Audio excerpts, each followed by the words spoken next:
आज उनको ईश्वर याद आ रहे हैं, आज उनको वाहेगुरु जी याद आ रहे हैं, मगर ये उनको 10 साल पहले याद नहीं आए। तो केवल उनको मस्जिदों के मौलवी याद आते थे, केवल उनको अल्लाह याद आते थे, केवल उनको एक ही धर्म दिखाई देता था, केवल जो है एक ही वोट बैंक दिखाई देता था। 10 साल में लगातार हर महीने दिल्ली की जनता के टैक्स के पैसे से वो एक एक मस्जिद के मौलवी को और उसके साथ में एक उसके सहायक को हज़ारों रुपए की सैलरी देते थे। एक महीने में एक मस्जिद को 50,000 रुपये की सैलरी देने का काम करते थे। और अगर मैं 10 साल से उसको कैलकुलेट करूं सारी मस्जिदों को, तो 100 करोड़ रुपए से ज़्यादा की राशि आज तक वो मस्जिद के मौलवियों को और उनके सहयोगियों को दे चुके हैं।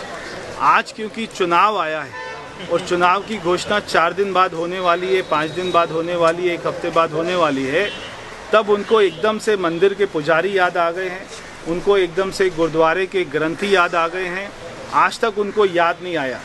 तो दिल्ली के पुजारियों से और मैं गुरुद्वारे के ग्रंथियों से ये प्रार्थना करना चाहता हूँ, मैं आपसे रिक्वेस्ट करना चाहता हूँ कि ये शराब का पैसा है, ये शराब के पैसे को हाथ मत लगाइए।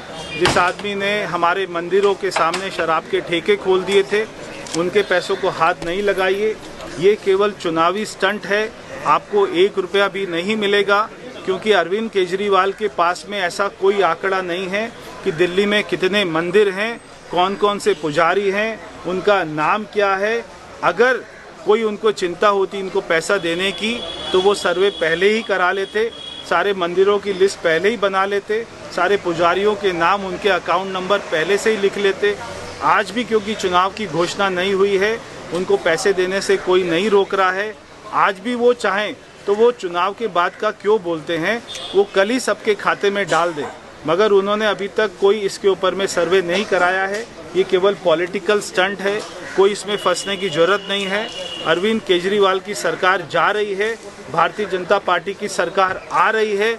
मैं सभी दिल्ली के पुजारियों को, ग्रंथियों को ये मैं अपनी तरफ से विश्वास देना चाहता हूँ कि भारतीय जनता पार्टी की सरकार आएगी।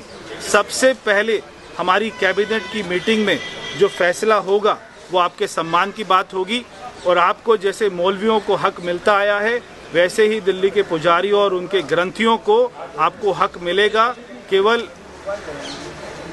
मार्च से नहीं मिलेगा, हम जो है पीछे का भी सारा हक आपको देंगे।